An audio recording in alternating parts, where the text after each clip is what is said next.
वो ढोल पीटकर ढिढोरा पीटना चाहते हैं। आज तक आपने आजाद भारत में ऐसे गठबंधन के तरीकों को देखा है? एमओआई समीकरण क्या पोल खुल जाएगा आप लोग अगर गठबंधन में शामिल नहीं करते? कैसा पोल खोलेंगे? क्या मैं मुसलमान नहीं हूँ? मुसलमान की बात करते हैं, जहरुद्दीन मुसलमान नहीं था, अमानतुल्लाह मुसलमान नहीं है, दिल्ली में और एक जो लड़ रहे थे वो मुसलमान नहीं थे। अरे इस प्रदेश की सबसे बड़ी पार्टी राष्ट्रीय जनता दल है और सबसे ज्यादा मुसलमानों को टिकट देने वाली और मुसलमानों को विधायक बनाने वाली पार्टी है। ढिढोरा पीट के आप दिखाना चाहते हैं कि हम गए और उससे चुनावी लाभ लेना चाहते, अपने मतलब राजनीति को आप बचाना चाहते, 3 लोगों की राजनीति, यानी कि आप मुसलमानों की बात करते हैं। अरे आप अपनी राजनीतिक कैरियर, बिहार में जो 3 लोग हैं ना, वो अपनी राजनीति करना चाहते हैं मुसलमान के आड़ में। और आपके शब्द कैसे होते हैं जो हमारे लीडर आदरणीय लालू प्रसाद यादव के लिए जो बोले जाते हैं। आप कहते हैं एक तरफ गठबंधन करेंगे और दूसरी तरफ ओछी मानसिकता की बात वहां पे करते हैं। तो इनकी मानसिकता सिर्फ यही है, ये ढोल बजा के बातों का ढिढोरा पीटना चाहते हैं और चुनाव में उसका फायदा लेना चाहते हैं। बिहार में चुनाव होने में काफी कम समय बाकी है। लगातार जो है एआईएमआईएम के जो विधायक हैं वो लगातार कोशिश में हैं कि कैसे भी महागठबंधन में उन्हें जो है शामिल किया जाए। वो तो कल जो है ढोल नगाड़े के साथ राबड़ी आवास पहुंच जाते हैं और कहते हैं, लालू तेजस्वी अपनी कानों को खोल, तेरे दरवाजे पर बज रहा है ढोल। गठबंधन के लिए अपना दरवाजा खोल वरना खुल जाएगा तेरे एमवाई समीकरण का पोल। तो हमारे साथ राजद के प्रवक्ता हैं आरजू खान जी, इन्हीं से बातचीत करेंगे। क्यों नहीं गठबंधन कर रहे हैं आप लोग? असल में उनकी जो सोच है ना, वो उनकी मानसिकता यही बताती है कि वो ढोल पीटकर ढिढोरा पीटना चाहते हैं और वो बातों का ढिढोरा पीटना चाहते हैं कि हम गए थे दरवाजे पे। आज तक आपने आज़ाद भारत में ऐसे गठबंधन के तरीकों को देखा है?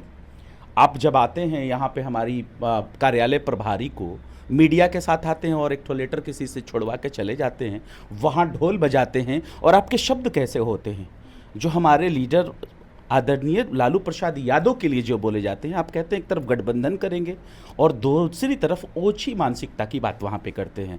तो इनकी मानसिकता सिर्फ यही है, ये ढोल बजा के बातों का ढिढोरा पीटना चाहते हैं और चुनाव में उसका फायदा लेना चाहते हैं।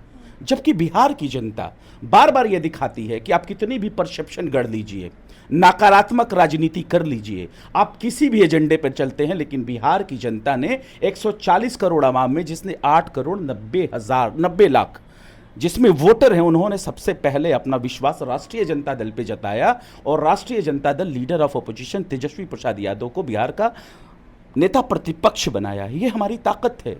क्योंकि हम जो 14 करोड़ बिहारी हैं, हम उनकी बातों के लिए सोचते हैं, हम ढिढोरा नहीं पीटते हैं।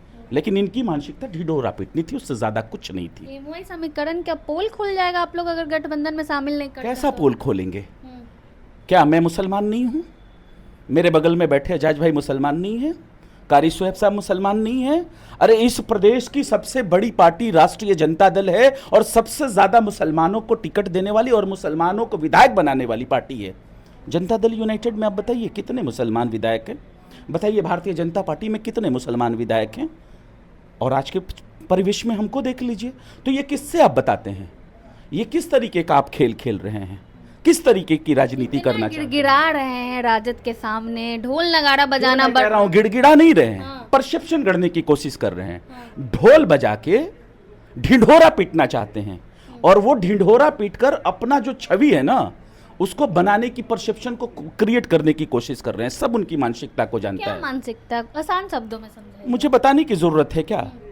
आप बताइए। मैंने कहा आजाद भारत में क्या इससे पहले इस तरीके का हुआ था? आप ढिढोरा पीट रहे हैं, ढोल पीटे, अब ढिढोरा पीट रहे हैं। तो आपकी मानसिकता नहीं समझ में आती है क्या कि आप करना क्या चाहते हैं? गठबंधन ऐसे होता है क्या? गठबंधन डेलीगेशन टीम आते हैं, बैठते हैं, बात करते हैं, ऑन टेबल होता है, ढिढोरा थोड़ी पीटा जाता है। तो आपकी मानसिकता क्या है? आप करना क्या चाहते हैं? और 3 लोगों की पार्टी, यानी कि आप मुसलमानों की बात करते हैं। अरे आप अपनी राजनीतिक कैरियर, बिहार में जो 3 लोग हैं ना, वो अपनी राजनीति करना चाहते हैं मुसलमान के आड़ में। मुसलमानों का हसब खा होना और मुसलमान के आड़ में खड़े होकर राजनीति करना दोनों अलग अलग चीजें हैं। तो ये मुसलमान के आड़ में राजनीति कर रही है। गठबंधन होगा या नहीं होगा आने वाले समय में? नहीं, फिर वो चाहते ही नहीं है गठबंधन करना, वो तो ढिढोरा पीटना चाहते हैं। वो तो ढिढोरा पीटना चाहते हैं, तो गठबंधन कैसे होगा? वो चाहते ही नहीं है। इतना झुक गए आप लोगों के आगे, थोड़ी सी भी दया नहीं आ रही? तो कहा ऐसे थोड़ी बात होती है। अब बताइए, जेएमएम 1 महीने से हमसे कह रही थी कि हम भी बिहार में गठबंधन का हिस्सा बनेंगे। हेमंत सोरेन जी आते हैं और आके आदरणीय लालू प्रसाद यादव जी से मिलते हैं कि नहीं? पशुपति पारस जी आते हैं और आके मिलने का काम करते हैं, टेबल टॉक करते हैं, क्योंकि वो गठबंधन का हिस्सा बनना चाहते हैं। और आप क्या कर रहे हैं? ढोल ताशे बजा रहे हैं, ढिढोरा पीट रहे हैं। ढिढोरा पीट के आप दिखाना चाहते हैं कि हम गए और उससे चुनावी लाभ लेना चाहते हैं, अपने मतलब राजनीति को आप बचाना चाहते हैं। 3 लोगों की राजनीति, 3 लोग कौन? सिर्फ 3 लोग, कौन? वो जो पहले हमारे भी हिस्सा रह चुके हैं, वही लोग हैं। नाम क्या बताना है? आपको खुद पता है, प्रदेश की जनता बेहतर जानती है। 6 सीट मांग रहे हैं कि हम लोग ज्यादा कुछ थोड़ी मांग रहे, 6 सीट। मैं कहता हूं उनको गठबंधन करना ही नहीं है, सिर्फ ढिढोरा पीटना है, सिर्फ उनको ढिढोरा पीटना है। आप लोगों ने उनके विधायक भी तोड़े, फिर भी आपके पास जा रहे आप हैं उनके विधायकों का बयान उठा के देख लीजिए और अपने चैनल पे चला दीजिए। उनके विधायकों ने कहा था किस तरीके से उनको प्रताड़ित किया जाता था, प्रताड़ना के वो शिकार थे, इसलिए वो अपने वजह से आए थे, अपने आप चल के राष्ट्रीय जनता दल में आए थे। और राष्ट्रीय जनता दल ऑपरेशन लोटस नहीं करती है भारतीय जनता पार्टी की तरह। हमारे पास इतने हम पूंजीपति वह नहीं हैं कि ऑपरेशन लोटस करें और कमल खिलाएं, बनी बनाई सरकारों को तोड़ दें। अपनी स्वेच्छा से आए थे वो, उनका खुद का बयान है, क्योंकि वो वही 2 लोगों से प्रताड़ित थे। इसकी वजह से उन्होंने राष्ट्रीय जनता दल का रुख किया और हमारे पास आए। अच्छा, हमने तोड़ा नहीं, पहले आप इसको क्लियर कर लीजिए। ओवैसी साहब से कोई बात हुई है राजद में?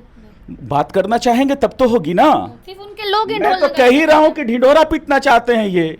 हम गए और फिर अपने राजनीतिक एजेंडे पे लग जाएंगे। वही उनका राजनीतिक एजेंडा है, उसी राजनीतिक एजेंडे को ढोल बजा के ढिढोरा पीट के वो बताना चाहते हैं, अपना राजनीतिक एजेंडा सेट करना चाहते हैं। उससे ज्यादा क्या है? गठबंधन नहीं करेंगे तो नुकसान होगा आप लोगों को, हर जगह उम्मीदवार हम उतारे। कहते हैं कि इससे पहले नहीं उतारे हैं क्या? इससे पहले नहीं उतारा क्या? जो 14 करोड़ बिहारी जो आवाम है वो जनता है, जनार्दन है, जनता मालिक है, और जो जनता जनादेश देगी वो हमारे सर माथे होगी। हम जनता के जनादेश का सम्मान करते हैं, अपमान नहीं करते हैं। जनता के ऊपर छोड़ दीजिए इस चीज़ों को। और बहुत तरीके से है, क्या वजह है बताइए ना। मुसलमान की बात करते हैं, ज़हरुद्दीन मुसलमान नहीं था, अमानतुल्लाह मुसलमान नहीं है, दिल्ली में और एक जो लड़ रहे थे वो मुसलमान नहीं थे। मुसलमानों की बात करके, वो छोटी और घटिया राजनीति करके आप क्या करना चाहते हैं? मुसलमानों के आड़ में खड़ा होकर राजनीतिक रोटियां सेकना चाहते हैं, अपने आप को हमारे नाव पर बैठ के अपने आप को डूबती नाव को बचाना चाहते हैं, ढिढोरा पीटते हैं। ये तरीका है आज़ाद भारत में? आज तक कभी आपने देखा? नहीं, पहली बार शायद। ये सिर्फ परसेप्शन गढ़ने की कोशिश है, अपना एजेंडा सेट कर रहे हैं।